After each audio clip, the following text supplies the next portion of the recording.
confused. I'ma say all the words inside my head. I'm fired up and tired of the way that things have been.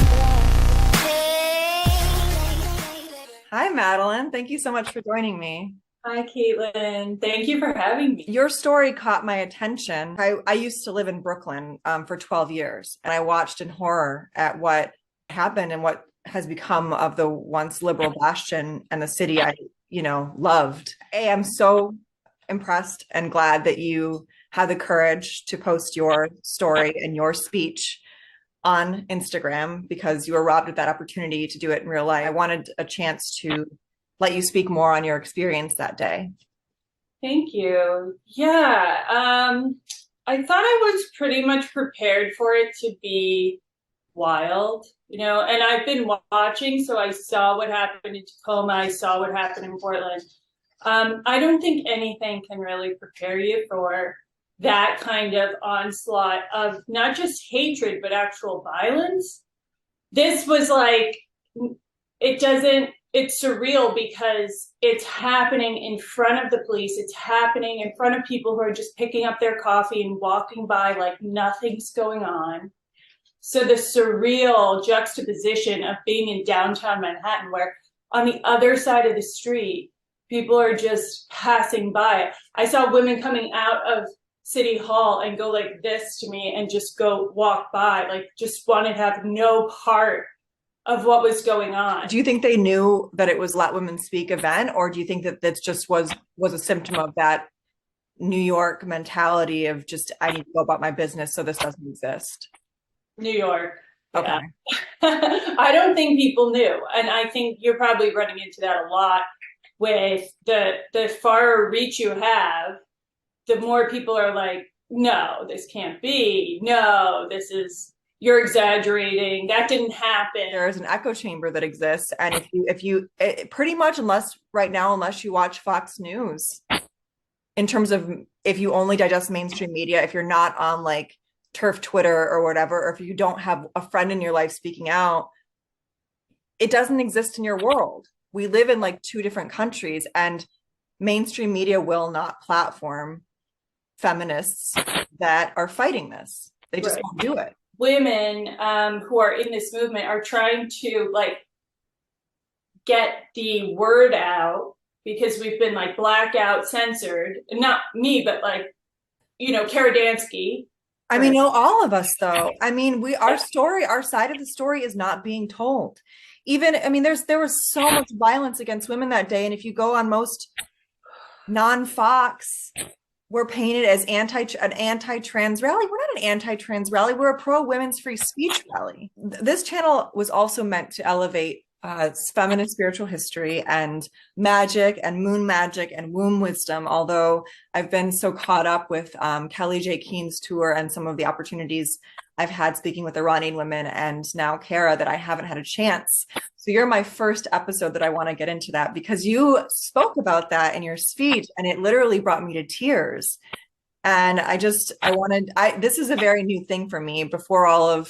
I had quite an intense journey, and I was a devout atheist until about, December of 2021. I grew up Catholic, was raised Catholic, but rejected Catholicism very early on and was like, nope, no God, nothing exists. And then I had a spiritual awakening I wasn't looking for and fundamentally changed. And it was very much connected to my menstruation and my womb wisdom. And so hearing you speak on that was so moving, and I know so little about it still. So I kind of wanted to just hear more about your story as a woman of magic and spirituality. Wow, thanks.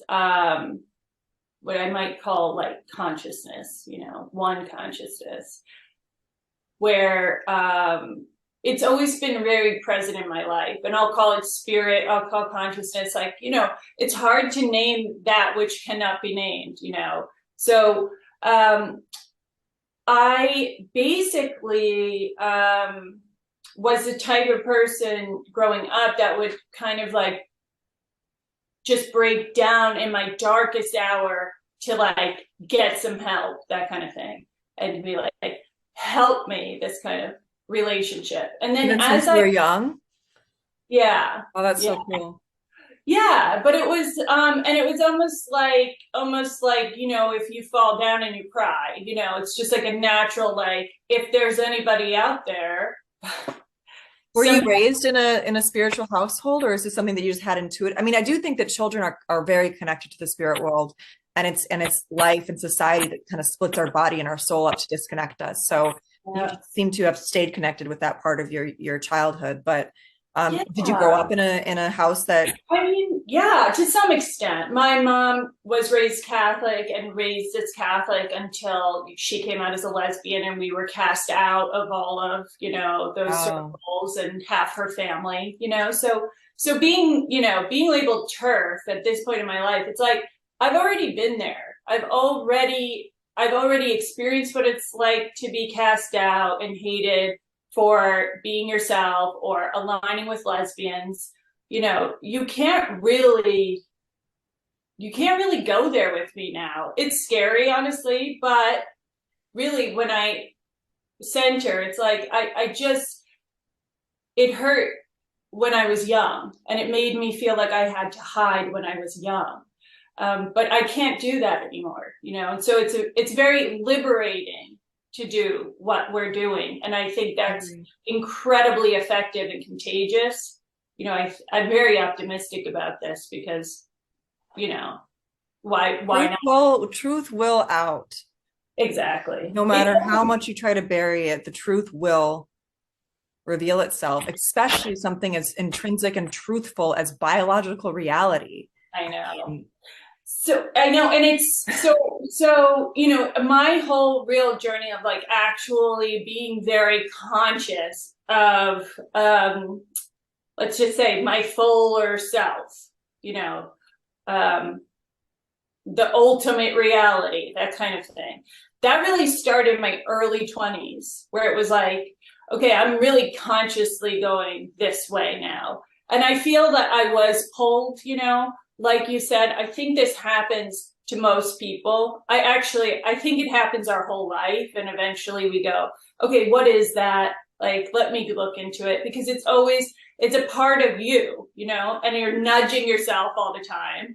And most of the time we're like too distracted to look into that kind of thing, you know, because we're surviving or we're growing up or we're poor and we're trying to, you know, eat, you know. So physical, you know, the physical world does kind of grab your attention more than your spiritual world until you kind of like bring it all and balance it. And I do think that's the way it is meant to be. I think we are meant to be human. And that's why I fully want to embrace human reality, you know, and biological reality here. This is really materialism, like what's really, I mean, material reality, like what's rooted in truth and in the dirt and our bones and our flesh. Yes, exactly. Because it's like, you can't have the other stuff without this. If you go there, you know, Roger Waters has a great song, Fly On You Crazy Diamond. It's a tragic song of his friend who, you know, takes LSD and never comes back. He just never could come back to Earth. And it's not a way to live. That's not a way to live healthy. We have to be within our body. We are our body as long as we're alive. Yeah. But I do think kind of this new age spirituality can get caught up in transhumanism real quick. You know, it can all just kind of like, let's just leave this Earth. We'll go to Mars. We'll live in a cloud. Yeah. And it's like, why? You know, we don't even know half of the miracle of our physical bodies yet, you know. It's interesting that you mentioned the new age sort of spirituality or magic that's going on, but it was Lisa Lister's book Witch was part of my peaking journey. I don't know if you've read that book. Have you read it? Okay. No. So my girlfriend, basically, I was in a bad way. And she brought the book over to my house along with a rhodonite stone and was like, read this book, do this ritual and get your shit together. And I was like, I'm an atheist. She's like, I don't care. Do it. And I did. I was like, fine, whatever. And then I read the book and she was like saying, you know, get off birth control, whatever, it disconnects you. And I was like, well, you know, I'm making a choice to be single for a while. I've been on birth control forever because I was on birth control before I even was sexually active because of my menstruation. My periods were really, really awful. And I never stopped. I would be anemic because of it, because of constant, you know, bleeding. And then I did, and it really, stuff started happening along with that. Like I was reconnecting to it. So I do think there's a lot of truth to being disconnected from your body when you disconnect from your womb as a woman. But another element of that was the fact that she was unafraid to connect womanhood to material reality. And I didn't think anything of it as being transphobic. And then I was reading reviews of her book and people were calling her transphobe simply for saying that woman isn't separated from her body or her womb. And I was like, so we can't even have that anymore. Like we can't even talk about our womanhood in terms of our physical reality because it offends men. It was no. And I appreciate her bravery, because it does take bravery to say these things now, especially if you have a platform. Like I had a minor one and it's getting smaller and smaller and I've been blocked and unfollowed, but I ended up leaving acting because the censorship, and I didn't sign on to be an artist to self-censor. I became an artist to express myself. I wasn't raised to be silent about what I believe in. And it's really sad. It's like a new McCarthyism. Oh yeah. Like any wrong speak and you're unpublished, you're fired, you're deplatformed, you don't have a job, you're ostracized from society. And it's like, for saying I'm a woman. Yes. Yeah. And that's exactly it. Because like, and I think a lot of women are pointing this out, we become broken down. Our bodies become broken down in language first, you know, so it's chest feeder, it's menstruator, bleeder, cervix haver, okay? And then we have men who are identifying into womanhood. I am a woman. Now, why can he say that, but I'm not being referred to cisgender or yeah. And cis is a slur. I agree. I'm not going to be subcategorized in my own sex. I am not cis. No. I'm a woman.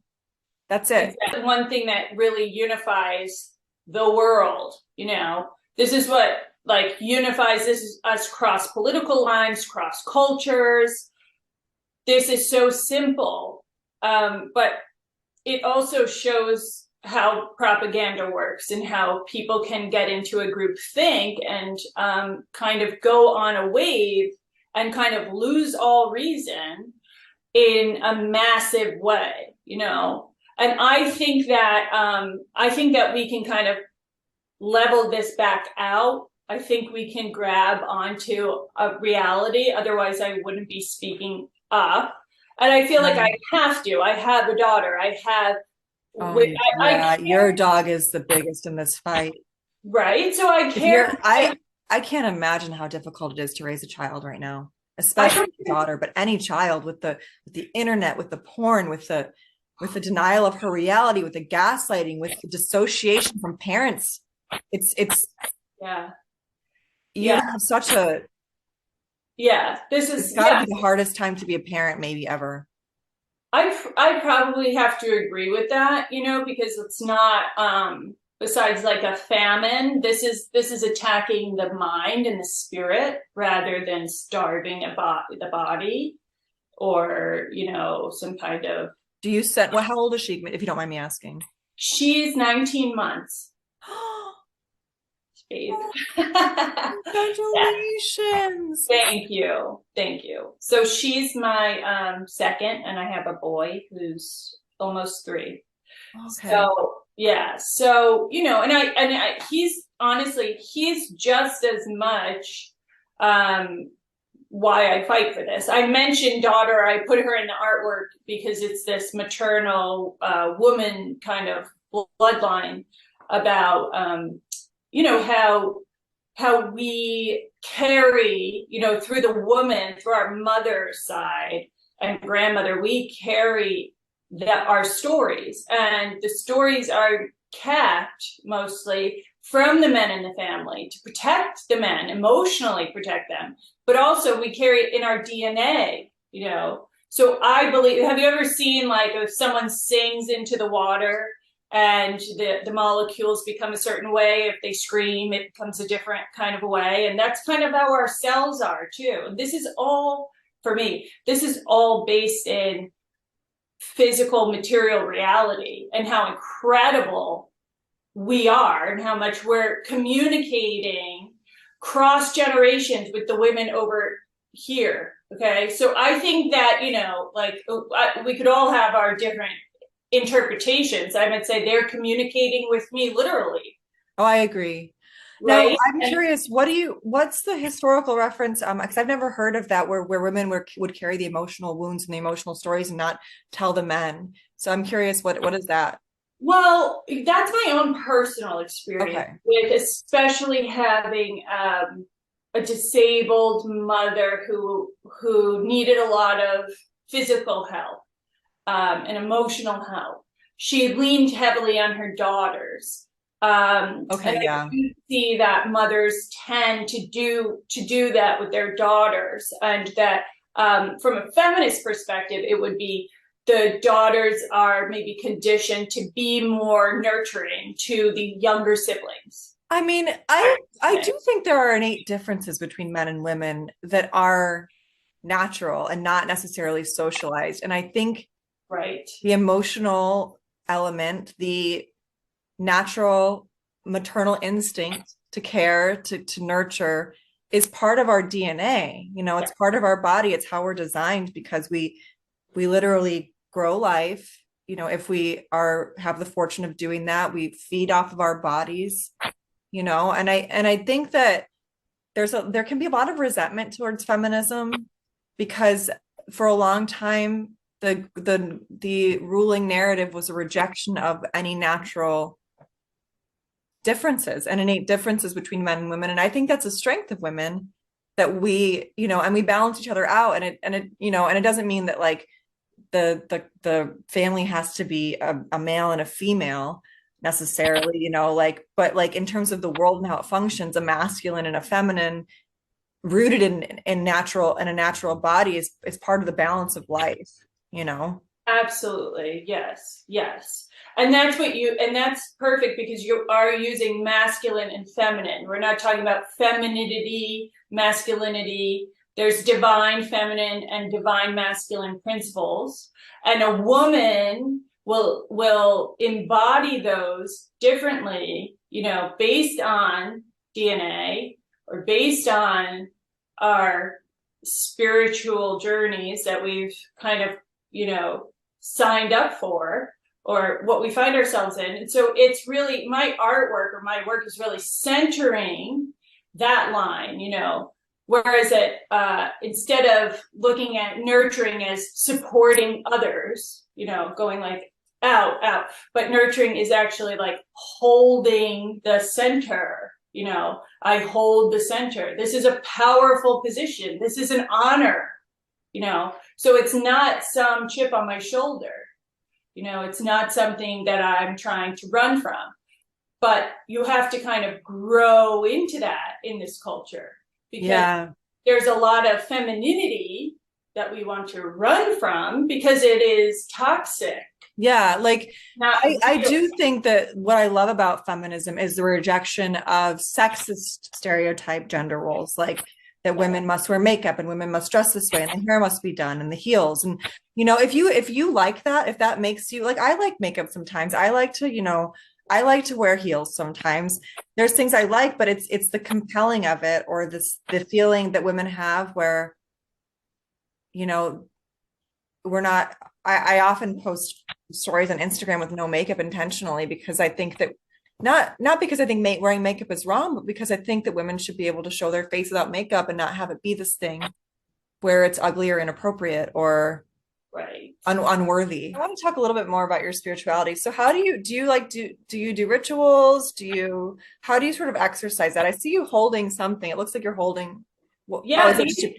Well, these are my blocks. They're like my spirit dice. I painted these. They're all Oh, just really? like intuitive. Yeah, they're all like intuitive images on each side of the dice, and they're basically like an oracle. And I feel like most of the time when I'm like on a Zoom or something, I'm working with a client, so I usually have like something like I'm drawing or something to kind of keep my mind, my one side of my mind active. So I just felt like holding these and just out of What do you do when you work with clients? Like, So with clients, a lot of people come to me. I mean, it's half and half. A lot of people who have lost loved ones will contact me, and I basically connect with them one to one and basically just channel whatever I can for them, for their loved ones. And other people will come for more of a personal, soul to soul connection to feel into their lives. so do you work as like a spiritual healer? Is it like a medium? Oh, the I labels. don't know if you have, I don't know if you have a title. I don't know. Or like, I'm very curious. It's so funny. Like I have psychic medium on my site just to make it like, clear. But I have to be completely honest. I don't feel comfortable with the labels of that work, just because I've never felt like, I feel like artist is almost a better label for me, and it's always been part of my life, being an artist. So it's just like another medium for me to work in energy, like an energy worker. And but this totally came into my life. Like I didn't have any interest in I think that's I think spirit does that. Yeah, totally. I think that when it's your time, when it needs to, like when you're open enough somehow, yeah, that's what happens. yes, 100%. It almost has to be that way. If you want something too badly, it's usually coming from an ego place. Absolutely. So it's almost like, oh, this is a great surprise. It's also scary, but also it's so yeah. When I work with clients, so I connect with them. I do basically a spiritual session where I talk most of the time, and I just kind of give them everything I see about their lives. Now it could be about their career, or what car they're driving, and that they need to get the tires checked. I would love to set something up sometime, because that sounds really cool. Yeah, maybe for like I was originally intending to do a full moon episode, every full moon do an episode. Cool. But then I got caught up, and I don't tend to, I need to give up trying to work on a schedule. Exactly. It leads me in a different direction, and I just kind of have to know that I have to just keep following my inspiration and keep creating the episodes as the inspiration strikes, and go with that, and stop trying to map out and specify everything that's going to happen within. But I would love to either do it on a new moon or a full moon, whichever that would be so great. That would be awesome. Yeah, and I do think that those like rituals help get you into that quiet mind. Mm-hmm. And just in general, having had two kids, I've had two babies, so like I came out of the artist fashion background. I was a fashion designer, and I left that life and that world, and was just going to do my art, and then had to kind of really take ownership of this kind of other art, or this other multi-dimensional kind of understanding, but it's very grounded in this physical reality. Otherwise it would have no use. I always find that about mothers. There's something about mothers that are just so connected to the earth, so often. I would love the opportunity to have children someday, but I'm not sure that my life is going to lead in that direction, just because I'm 35 going on 36, and I can't seem to commit to a geographical region, let alone a partner, but I love motherhood and I love mothers, and I Yes. think it's such a beautiful thing. Me too. And it's, and it is a vocation, it Oh, is it is. calling, and it has changed my life, obviously, much more than even some of the spiritual, I would say other spiritual things that have blown my mind, and that I had these two kids, and it was like, whoa, this has really changed everything. But as a younger spiritual walker, I really did put a lot of emphasis on the spirit world, and I really did live kind of in this like spirity, and it was very easy. It always came a little bit easy for me to go and like check out, and I could sit in meditation for an hour a day or an hour and a half every day, and I had all that time. Like, I actually had the time to do it, and that was a wonderful experience. But then being a mother of two young ones, and the experience I had during the births and the pregnancy, it humbled me so much. It brought me right to my knees, and it was like all of this trying to reach up for the miracle and not appreciating at all, maybe not at all before I was a mother, my own personal experience. Not saying that no woman can appreciate herself or her body or her existence on earth without being a mother. We all have our own journey to womanhood. Exactly. We really do. It's an individual thing. This one was a wake-up call for me, and it really humbled me, and I just kind of bow at every mother I see now, because it's like, okay, I didn't realize just how much I was kind of living in another kind of a space. And I almost really almost passed on during the birth of my daughter. I lost so much blood. It was an emergency situation. God. Everyone thought that I was, a complete goner. And she was perfectly fine. She was very healthy and happy, and she came out, but I wasn't able to deliver the placenta. And I did have an experience where I moved kind of into spirit right before this all happened. And and so how do I explain that? Like, because we're talking so much about the importance of material reality, I almost feel like I'm being kind of like, I don't think you are either. I don't think you are at all, because you're rooting it all into your physical experiences. And I firmly believe that the spirit, as we experience it on earth, is very much connected to the body. And I think that a lot of the issues that we have, I've learned because my journey started with the loss of my arms. I don't want to go into too much detail because I'm very curious about our future meeting. Yeah. But I got very sick in October 2020, and slowly stopped being able to use my arms. I developed an autoimmune condition. And my whole, like, my left arm completely died. I could barely wiggle my fingers, and my right arm, I had about 40% strength in it, and I had to relearn how to use my body.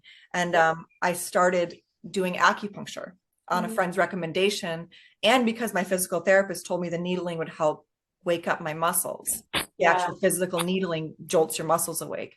So I started doing that, and my muscles have been realigning, and more than they were before. And I learned that when I was younger, my whole body was misaligned after an experience, and my whole right side of my body was just locked down compared to my left side. So much so that, like, my left hand is bigger than my right hand. My left foot is bigger than my left side of my face. I had like my eyebrow like was lower. My nose is getting more straightened, like, because of all this. There was like a huge bump here from like locked up muscles. And I learned through my musculoskeletal system physically realigning, and it's still doing it now. Like, as we speak, I literally feel my muscles moving around, because I started I was connected to a 4th generation Chinese medicine doctor who's in New York City. If you ever get to chance to visit Dr. Yan, he's a genius. And I dedicated myself to standing and sitting in perfect alignment. Like I don't, my PT taught me how to do that. Like, 'cause I was pretty aligned because of acting and a little bit of past ballet experience, but I learned my shoulders were like this. And I didn't realize like my spine would be straight, but my shoulders would be locked. And I'd be able to do a little of this. And I learned, through really physically standing properly, and I'll lay on the floor for 30 minutes to an hour a day. That's when my memories started resurfacing. That's when I started reconnecting with my body and my spiritual life, is because when my muscles were able to move and reconnect and be connected with myself. And I think that because of, all of us doing this all the time, the more disconnected our society gets with our bodies, the more we're not working with our bodies, but we're sitting at desks like this. The children with their devices, like, they're having, the doctors are saying that kids are getting lumps right here, like bumps, because they're looking down like this already, where they're getting a calcified muscle already that they're developing. Right. And it's disconnecting us quicker and quicker with any spiritual life. Yes. Actually, something about Lupron is, it does attack the pineal gland, your third eye. So, and that's the center for all of our hormonal function, and it's our third eye. And it's like, this is ancient wisdom, throughout cross culture. We all know that our ability to connect with our consciousness is right at the center of our brain. Even though I feel like we have quite a lot of wisdom here at our heart center, and a lot of receptor, and also a lot of, we can push out. Also a lot in our pelvic floor, especially women. Yes. Like I feel things in my vagina, for lack of a phrase, often. Right. Yeah, absolutely. So all of those centers. So I do like to work a lot with the chakra centers. They're all incredible power sources, but I especially, my flags go up when I see Lupron, or I hear about these things that are attacking our whole primordial field, because this is our connection to our fuller self. And I do see that it's being exploited, this genuine desire to be your true self, this genuine desire to be your whole self is being exploited per usual through advertising, but it's such an oxymoron that I don't know how society has digested so quickly, that somehow your true self is to cut off parts of yourself or to change yourself physiologically. Yeah, that happened fast. It really did. It's just heartbreaking to me. But that there's a lot of power, and a lot of power to be made, because it was able to happen that fast. Like, women's voices have been trying to be heard for centuries, and we get these little, like, we keep like getting more and more. And then, history doesn't always go in this one progressive, like, for our opinion of what a progressive life might look like for women, or any kind of civil rights movement. It doesn't always just go in a straight line up and towards freedom all the time. It we're in a regressive moment. What minority group, what civil rights group or civil rights movement has been able to get the governments and the media and the corporations on their side, like this? Yeah, and the thing is, this movement is top down. It is not coming from the bottom up. It's not. And that is one of the biggest red flags about all of it. That's made me mistrust it. Top down language change and societal restructuring, forced language change, the eradication of mother, the most universal word in the human language. It's almost pronounced almost the same way in so many languages across humanity. It is such a natural word for the human body and to speak, and trying to erase that. And I resent that somehow reducing women to their ability to conceive is somehow a negative. Like, women's ability to be mothers is one of the greatest superpowers that you could ever. It's literally a miracle. That's it. Giving life. Exactly. So that's what they're after. Yeah. That's what this is all about. It's not just, it's not about, oh, the boy wants to play on the girls' team, and that stuff is very destructive. But this is what it's all about. It's about colonizing our womb. This is the last frontier. This is something those powerful men can't have. They can't have it. They hate us because they ain't us.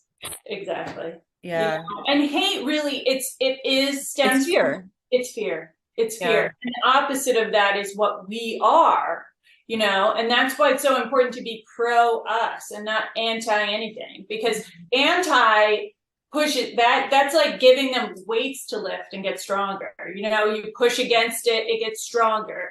You fight it, it gets bigger and bigger. We're not really fighting them. We're reaching out to each other because you already know what I know, but we have to get together. Now we're strong, Yeah. We're reaching out to the women who feel like us, who are petrified to say anything, where we were maybe a few years ago, or where we've been, we were them, we're reaching out to people. So like, I've been thinking, and I'm curious about what you've had kind of communicated to you. So much of this feels like spiritual warfare, because of a lot of it, in part because truly wonderful people are being led astray by that "be kind" idiom, where they're taking part in one of the most disturbing predations on women and children ever. And it just feels like darkness at work sometimes to me. Oh yeah, absolutely. It is, and it is powerful in a way, but only to the extent to which we believe in the doctrine. Because if they don't have this, it kind of all falls apart. Yes, I always quote George Orwell. It's one of my favorite quotes ever. And it's, "We do not destroy the heretic because he resists us. So long as he resists us, we can never destroy him. We convert him. We capture his inner mind. We reshape him." And I think that that's exactly it. That's how you create. I mean, that's how you create Eichmanns and Nazis. That's how you create the TRAs. Exactly. Who believe that they're fighting the good fight. It's because they're captured. They have no idea what they're really doing. Exactly. They are the epitome of unconsciousness, and they are tools. They are tools of a greater plan. There are people who know exactly what they're doing and why they're doing it. And they have a religion, essentially. It really is a religion. It's just hard for people, like average people, to really grasp that. It's just like, oh, it's absolutely a religion. Andrew Doyle, he's a UK news anchor, wrote a book called The New Puritans, which I thought wasn't out till December 13th because I went to buy it at Barnes & Noble and they told me that. And I guess you can buy it on Amazon.